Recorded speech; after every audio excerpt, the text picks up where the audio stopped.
ভোরের আলো তখনও ফোটেনি, আমরা অটো করে চলে এলাম অসিঘাটে ভোরের আরতি দেখব বলে। আলো আঁধারির মধ্যেই প্রস্তুত হচ্ছে অসিঘাটে ভোরের আরতি।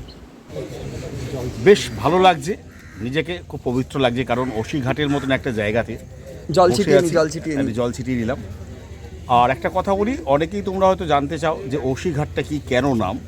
এখানে মা দুর্গা যখন অসুরকে বধ করে, সেই অসুরকে বধ করার সময় মা দুর্গা তরোয়ালটা এখানে রেখে গেছিলেন, এবং বলা হয় তারপর থেকে এই ঘাটের নাম অসিঘাট, অর্থাৎ তরোয়ালের নামই কিন্তু অসি, এবং সেই থেকে অসিঘাট। এবং দেখো, আমি কিন্তু এই মুহূর্তে বসে আছি নৌকোতে, দেখতেই পাচ্ছ, জাস্ট নৌকোতে বসে আছি। মানে মাঝে মাঝে বেশ নৌকোটা দুলছে। হ্যাঁ, ভয় লাগছে ঠিকই, তার সাথে একটা কী বলবো, একটা উত্তেজনা রয়েছে, কারণ বহুবার বেনারস ট্রাই করেছি কিন্তু আসতে পারিনি। এবং দেখতে পাচ্ছ এই যে নৌকো, এই নৌকোতে রয়েছি আমরা, এবং প্রচুর মানুষও রয়েছে। তবে 7-8 জনের বেশি নৌকোতে তোলে না। আর হ্যাঁ, নৌকোতে কিন্তু পার হেড 100 টাকা করে, আমি এটা বলে দিলাম। তো সুতরাং যাই হোক, আমি জানি না সিজনে আবার ওরা বেশি নেয় কেন, কারণ এই বেনারস আসতে গিয়ে দেখলাম বহু জায়গাতেই প্রচুর বার্গেনিং হয়। এবং দেখো, দেখতে পাচ্ছি ওরাও ভিডিও বানাচ্ছে, আমরাও ভিডিও বানাচ্ছি।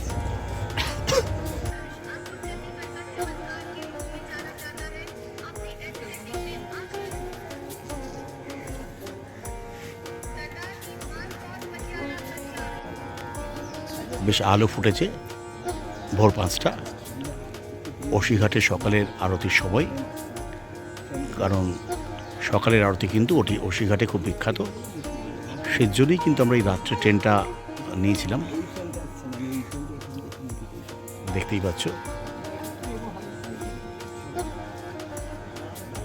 ভোরের আরতি অসিঘাটের, দেখতে থাকো।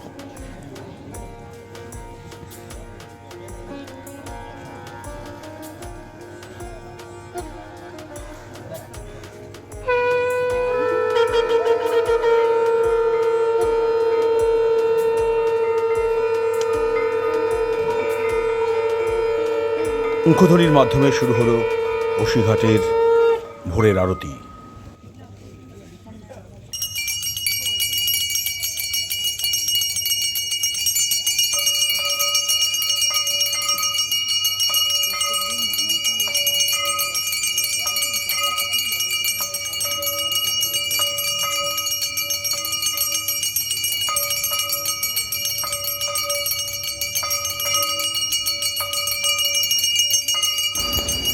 ভোরবেলা ধুনোর গন্ধ আর ঘণ্টার ধ্বনি পরিবেশকে করে তুলল এক মোহময়, পবিত্রতা বিরাজ করছিল চারিদিকে।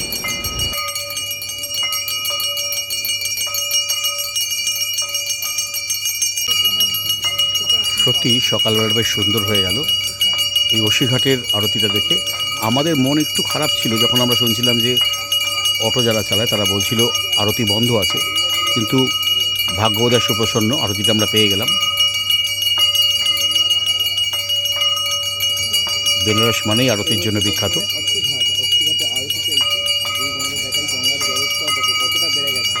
এই জায়গাতেই মূলত আরতিটা হয়ে থাকে, তবে পুরো গঙ্গার জল ঘাটের দিয়ে উঠে এসছে, এখানে দিয়ে উঠে গেছে, সেই জন্য উপরে আরতি হচ্ছে।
প্রচুর মানুষ দাঁড়িয়ে আছে ঘাটে।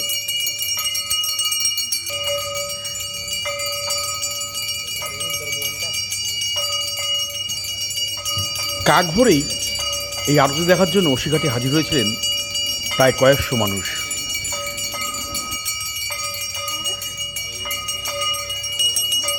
অসিঘাট দেখতেই পাচ্ছ।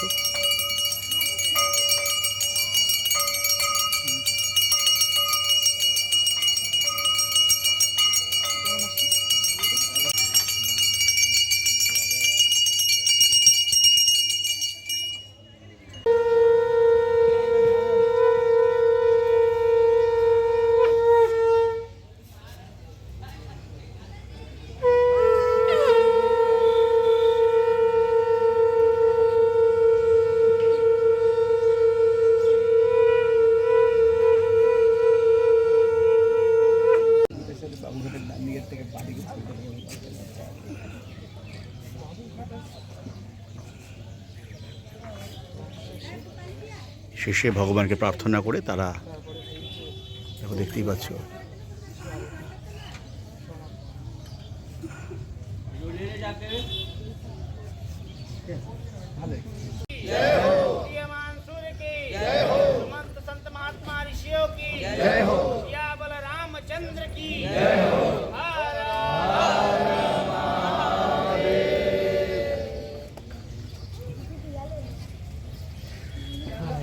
খুব সুন্দর একটা সময় অতিক্রান্ত করলাম ভোরবেলা আরতির মাধ্যমে অসিঘাটে। দেখো, দেখতে পাচ্ছ, খুব ভালো লাগলো। এই জাস্ট রয়েছি নৌকোতে। এই নৌকো থেকেই এতক্ষণ ধরে আমরা আরতি দেখছিলাম, পুরোটাই জলে ভর্তি। এই জাস্ট নৌকোতে বসে দেখতেই পাচ্ছ, নীল রয়েছে আমার পেছনে, পুরোটাই জলে পুরো। এই দাদার নৌকোতেই ছিলাম। এই নৌকোগুলো কিন্তু এই জায়গাটাকে পুরো ঘোরায়। এবার তারা তাদের মতন একটা দাম চায় এবং বার্গেনিং অবশ্যই করতে হবে। এবং দেখতেই পাচ্ছ, এই জাস্ট নৌকোতে বসে আছি। এই নৌকোতে বসে বসেই কিন্তু আরতিটা দেখেছি। এই যে নৌকোটা দেখো, দেখতেই পাচ্ছ, এই জাস্ট নৌকো। এই নৌকোতে বসে আরতিটা দেখেছি এবং চারিদিকে শুধু জল আর জল, অর্থাৎ জল কিন্তু প্রচুর বেড়ে গেছে। এই টোটোটা ধরে বেরিয়ে গেলাম অসিঘাট থেকে দশাশ্বমেধ ঘাটের দিকে, ঠিক আছে? কারণ ভোরবেলা আমাদের একটা ঘরও ওখানে নেওয়া হবে, যেটুকু থাকতে পারি, কারণ আমাদের অনেকগুলো ব্লক করা বাকি আছে। যাই হোক, এই মুহূর্তে অসিঘাট থেকে বেরিয়ে গেলাম দশাশ্বমেধ ঘাটের দিকে। চলো তাহলে যাওয়া যাক।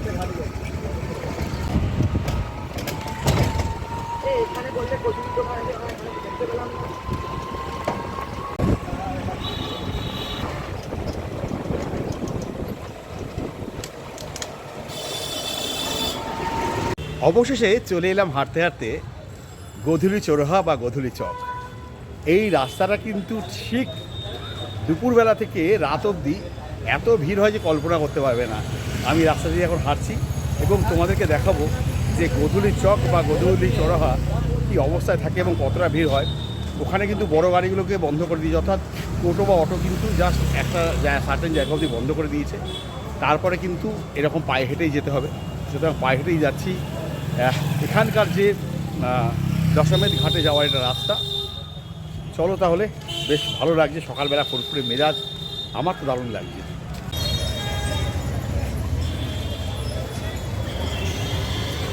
এই নন্দীজির মুখটা যেখানে সোজা কিন্তু কাল ভৈরব আর বিশ্বনাথ মন্দির, আর ডান দিক গেলে পেয়ে যাবে দশাশ্বমেধ ঘাট।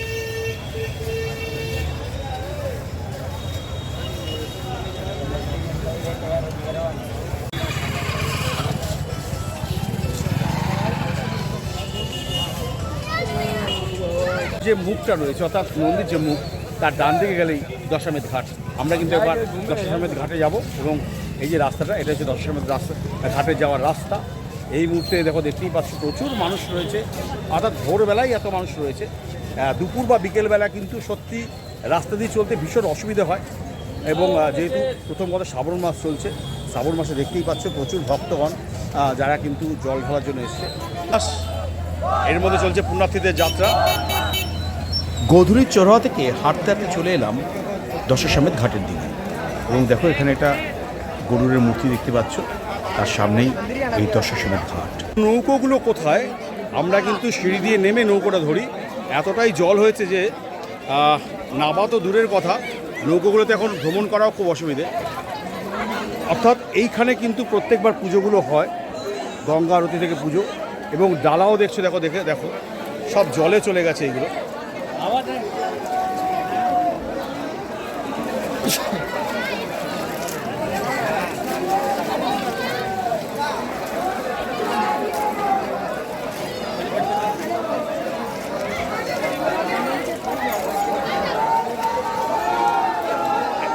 একেবারে ভয়ানক পরিস্থিতি, বন্যার মতন পরিস্থিতি। গঙ্গার জল অনেকটা উঁচুতে, দেখো ডালাও কোথায় চলে গেছে। তার দশাশ্বমেধ ঘাটের যে অবস্থা সেটাই তোমাদেরকে দেখাচ্ছি। বর্ষাকালে দশাশ্বমেধ ঘাটের যে কী অবস্থা, এতটা সিঁড়ি থাকে, এখানে প্রচুর ডালা নিয়ে বসে, সেগুলোর অবস্থা কিন্তু খুব খারাপ এই মুহূর্তে।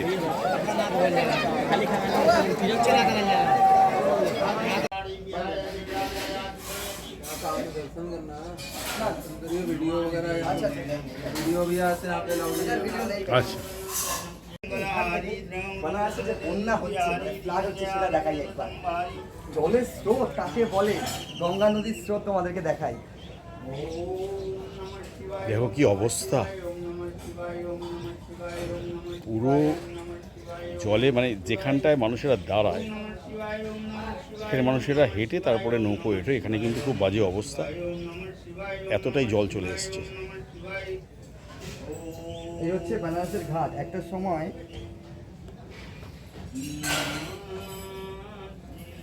এই হচ্ছে বেনারসের ঘাট, যে ঘাটগুলো কিনা একটার সাথে একটা কানেক্টেড থাকে।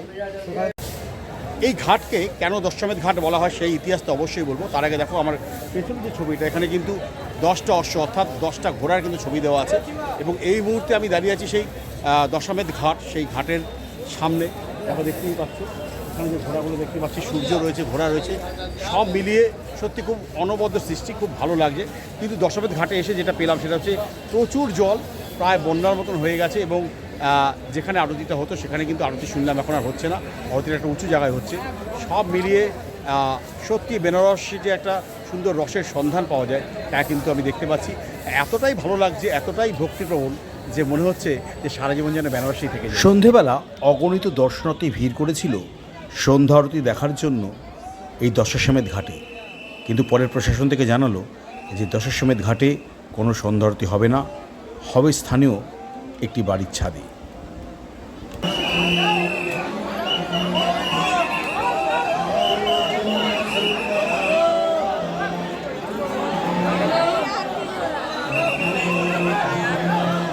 बिल्कुल खाली करिए, घाट को पूरा खाली करिए। चलिए हटिए यहाँ से, चलिए। माँ गंगा की आरती छत पे हो रही है, यहाँ से दिखेगा नहीं। बार बार बताया जा रहा है पानी की बढ़ाव काफी बढ़ चुकी है, आप लोग डूब सकते हो, तो इसलिए हटिए। आप लोग खाली करिए, बिल्कुल घाट को खाली करिए आप लोग। তার আগে আমরা একবার দুপুরবেলা মণিকর্ণিকা ঘাটে গেছিলাম, কিন্তু প্রশাসন থেকে মণিকর্ণিকা ঘাটে ছবি তোলা বারণ, তাই ছবি নিলাম না, নেওয়ার চেষ্টাও করলাম না। কর্ণিকা ঘাটও পুরো জলে ভর্তি। দেখো প্রশাসন থেকে বারবার অনুরোধ করা হচ্ছে যে ভিড় করে যারা আসছে গঙ্গাঘাটের দিকে, গঙ্গাঘাটের দিকে, তারা যেন ধীরে ধীরে গঙ্গার ঘাট ছেড়ে চলে যায়, কারণ বিপদসংকুল অবস্থায় রয়েছে এই মুহূর্তে দশাশ্বমেধ ঘাট সহ বিভিন্ন ঘাটগুলো। অর্থাৎ বেনারসে এসে দেখলাম সত্যি সত্যি জল কিন্তু পুরো ঘাট উঠতে চলে এসছে অনেকটা বাইরের দিকে, বিপদসংকুল অবস্থাতেই রয়েছে। প্রশাসন কিন্তু বারবার করে সেই বার্তাই দিচ্ছে। काफी है, आप लोग डूब जाओगे। आप लोग की सुरक्षा के लिए बताया जा रहा है, कृपया करके आप लोग बाहर निकलते हुए खड़े मत होइए, बिल्कुल खाली करिए, घाट को पूरा खाली करिए। चलिए हटिए यहाँ से, चलिए। माँ गंगा की आरती छत पे हो रही है, यहाँ से दिखेगा नहीं। बार बार बताया जा रहा है पानी की बढ़ाव काफी बढ़ चुकी है, आप लोग डूब सकते हो, तो इसलिए हटिए। आप लोग खाली करिए, बिल्कुल घाट को खाली करिए आप लोग। দশাশ্বমেধ ঘাটের নামকরণ নিয়ে অনেক গল্প আছে। সেই গল্পের মধ্যে সবথেকে প্রচলিত যে কথাটি, যেটা এখানকার স্থানীয় মানুষেরা বিশ্বাস করেন, যে শিব যখন সতী দেহ ত্যাগ করার পর নির্বাসনে চলে যান, তখন দেবাদিদেব মহাদেবকে সেই নির্বাসনের ঘোর থেকে কাটানোর জন্য ব্রহ্মাদেব একটা যজ্ঞের আয়োজন করেন বারাণসীর এই ঘাটে, এবং এই যজ্ঞে 10টি ঘোড়ার আহুতি দেওয়া হয়।